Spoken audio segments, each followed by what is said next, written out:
Grand 5. Cas particulier. Différentes variétés allotropiques d'un même solide.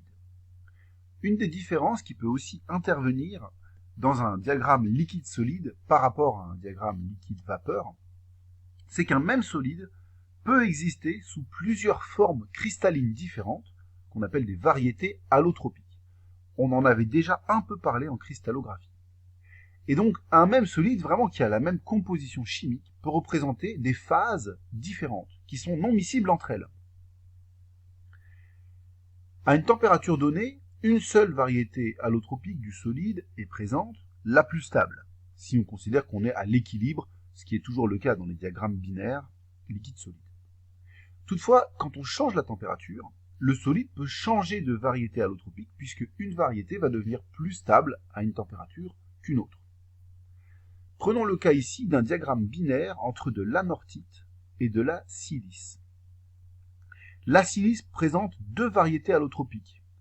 Elle est sous forme de tridymite pour une température inférieure à 1470 degrés et sous forme de cristobalite pour une température supérieure à 1470 degrés.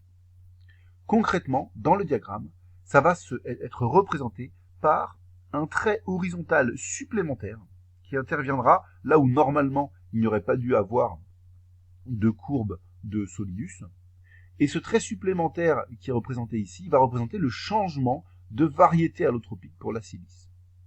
Alors avec cette information, je vous laisse intégrer ça et essayer de compléter ici le diagramme en indiquant quelles sont les phases, quelle est la nature des phases dans les zones 1, 2, 3 et 4. Mettez pause sur la vidéo et je vous laisse ensuite, je donnerai la solution dans quelques instants. Voici la solution. Dans le domaine 1, si on fait le théorème de l'horizontale, on aura de l'anorthite pure à gauche et puis du liquide à droite. Ce liquide étant un mélange liquide d'anorthite et de silice.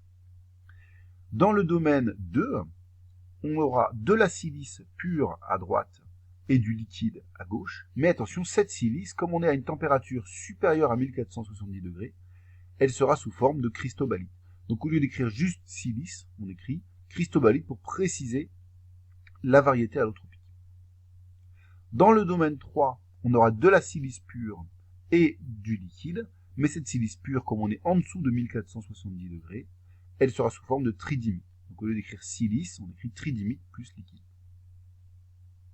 Et puis dans le domaine 4, on aura un mélange de silice et d'anorthite, et comme on est toujours inférieur à 1470 degrés, la silice est sous forme de tridymite. L'anorthite et la tridymite ici sont non miscibles, ça se voit bien puisqu'on a un diagramme, ici bien reconnaissable avec un solidus horizontal qui montre qu'on a deux solides non miscibles entre eux. Alors un point important pour les variétés allotropiques, c'est que ce sera en général mentionné dans l'énoncé et c'est un cas assez particulier. Donc vraiment, si vous pensez qu'il y a des variétés allotropiques, essayez de vous poser la question, est-ce que c'est vraiment dans l'esprit de l'énoncé? Est-ce qu'on m'a donné des informations concernant les variétés allotropiques? N'inventez pas, entre guillemets, des complications en rajoutant des variétés allotropiques là où il n'y en a pas et où c'est pas l'esprit de l'exercice.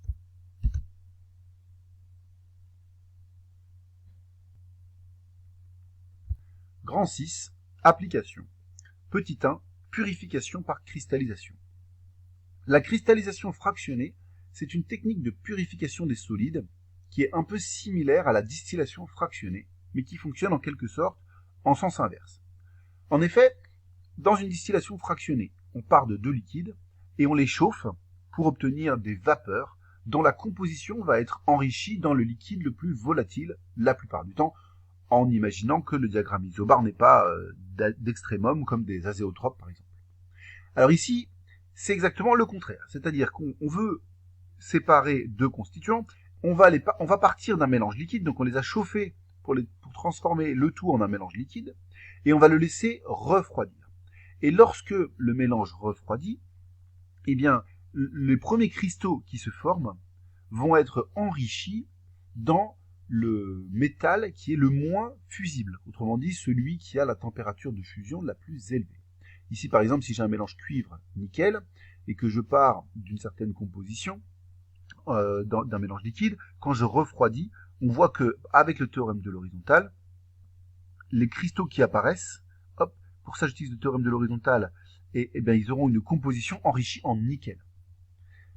Et donc si je récupère ces cristaux-là, que je les fais fondre à nouveau, je remonte, et qu'une fois qu'ils ont fondu, j'obtiens un liquide pour lequel je reproduis le processus de cristallisation, c'est-à-dire je le laisse cristalliser et les cristaux vont être à nouveau enrichis en nickel, bien on voit que si on fait ces étapes-là plusieurs fois, on aura à chaque fois des cristaux qui seront de plus en plus riches en nickel jusqu'à éventuellement obtenir des cristaux de nickel pur.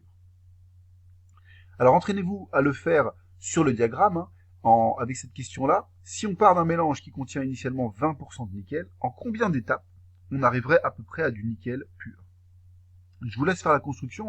On part donc d'environ 0,2 dans la phase liquide, et puis on va faire des escaliers, mais cette fois des escaliers inversés, puisque c'est par rapport à la distillation fractionnée, cette fois on refroidit au lieu de chauffer. Je vous laisse faire ça, je donne la solution dans quelques instants. Voici la solution, grossièrement. Si je pars d'un point M qui est environ à une composition de 0,2 et qui est liquide, je le refroidis, j'obtiens ici donc une intersection au point L1 avec le liquidus, et la composition ici du solide, elle sera environ celle du point S1. Si ce point S1, je le refais fondre et que j'obtiens un liquide au point L2, ce liquide, quand je fais à nouveau une cristallisation, il aura la composition du point S2. Si je le refais fondre à nouveau ce solide, j'aurai un liquide de composition L3 qui, quand il cristallisera, donnera un solide de composition S3 qui sera environ du nickel pur. Donc pour répondre à la question ici, combien d'étapes seraient nécessaires pour avoir du nickel pur, ce serait environ 3 étapes. Même si ici on est sur quelque chose de très approximatif, j'en conviens, mais c'est pour vous faire comprendre le principe. Alors cette méthode qui s'appelle la cristallisation fractionnée, elle est quand même relativement longue et fastidieuse, puisqu'à chaque fois il faut récupérer le solide, le refaire fondre, refaire une cristallisation, récupérer le solide, le refaire fondre. Donc ça ne peut pas se faire en continu avec une colonne, un peu comme une colonne de Vigreux qu'on a dans la distillation fractionnée. C'est pour ça que c'est une méthode qui est un peu moins utilisée. Toutefois, il existe une méthode qui s'en inspire, c'est la fusion de zones, qui est utilisée en industrie. C'est une technique fine qui permet d'éliminer les dernières impuretés d'un solide qu'on veut obtenir extrêmement pur. C'est en particulier utilisé pour le silicium, parce que lorsqu'il est utilisé pour faire des pièces électroniques, il doit être pur à 10 puissance moins 6 près. Et donc pour ça, il faut des techniques de purification particulières. Comment fonctionne la fusion de zones? On part d'un barreau cylindrique du métal à purifier, et on va le chauffer par un courant haute fréquence sur une petite tranche pour créer une petite zone fondue. Ici concrètement dans le schéma, on imagine que ça c'est un barreau cylindrique de silicium. Autour de ce barreau, il peut y avoir une spire métallique dans laquelle passe un courant à haute fréquence. Cette spire, en chauffant, elle peut créer une tranche fondue, très légère, sur le silicium. Et cette spire, on va la faire aller, tout en chauffant, de haut en bas. Ensuite, quand on va la faire remonter, on ne va pas la faire chauffer, la spire. On va juste la faire chauffer quand elle va de haut en bas. Et on va la faire lentement passer comme ceci. Ce qui va se passer, c'est que à chaque fois que le métal est au contact de cette spire, il y a une petite partie du métal qui fond, et cette petite partie du métal, elle va emporter avec elle les impuretés.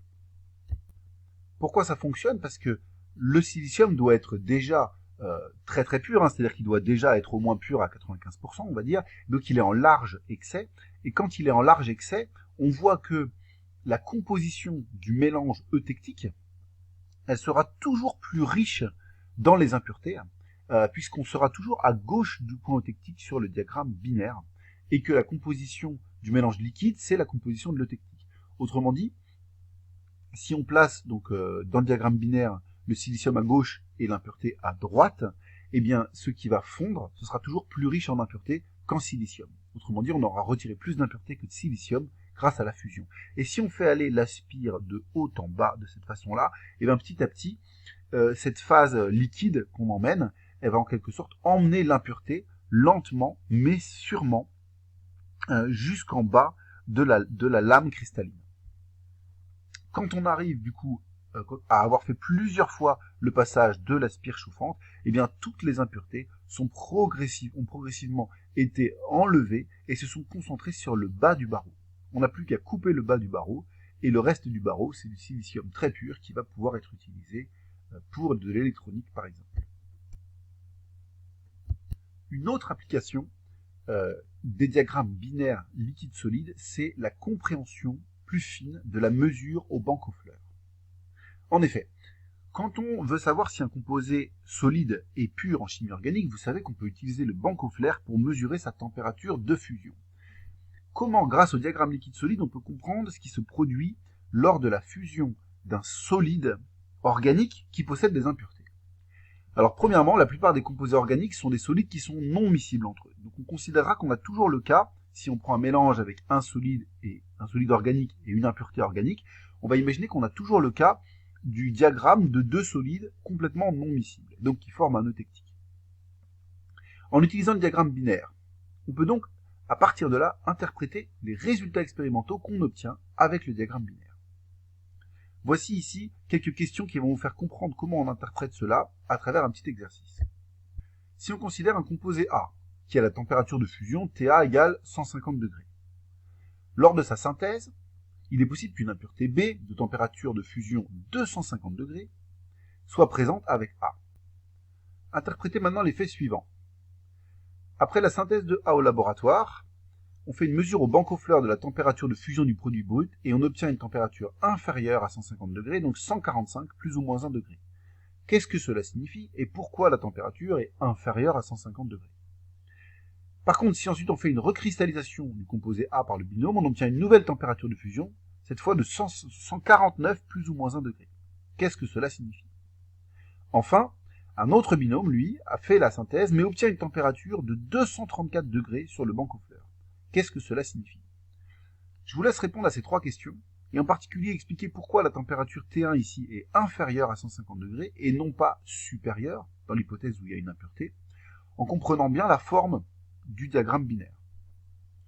Voilà, essayez de répondre aux trois questions en mettant pause sur la vidéo, et je donne la solution dans quelques instants.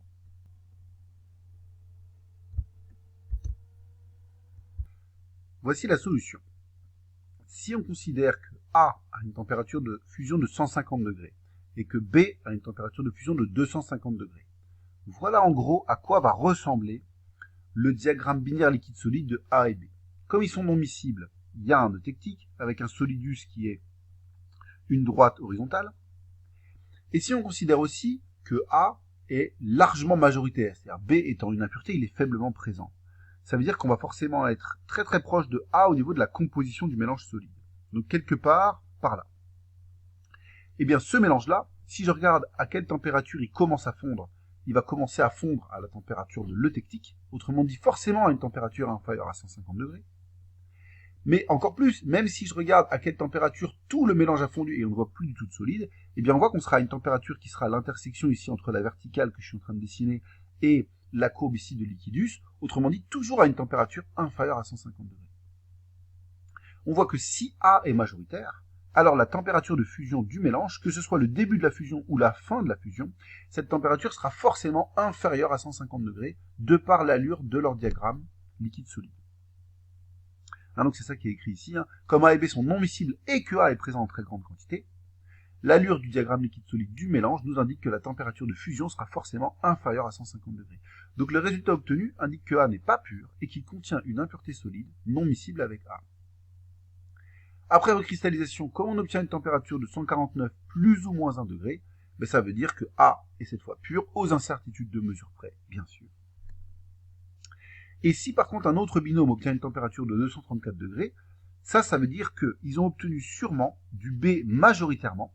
Donc quand on obtient du B majoritairement, on est sur un point qui est très très proche de B ici. Si je le chauffe, la fusion commence certes à une température très basse, mais elle finit à une température beaucoup plus élevée, puisqu'elle finit après la rosée. Autrement dit, eux, ils ont mesuré 234 degrés parce qu'ils ont mesuré un point là-haut. Ça veut dire que B n'est pas une impureté, mais qu'il est devenu le composé majoritaire du mélange. Et donc, la synthèse a échoué, on peut le dire.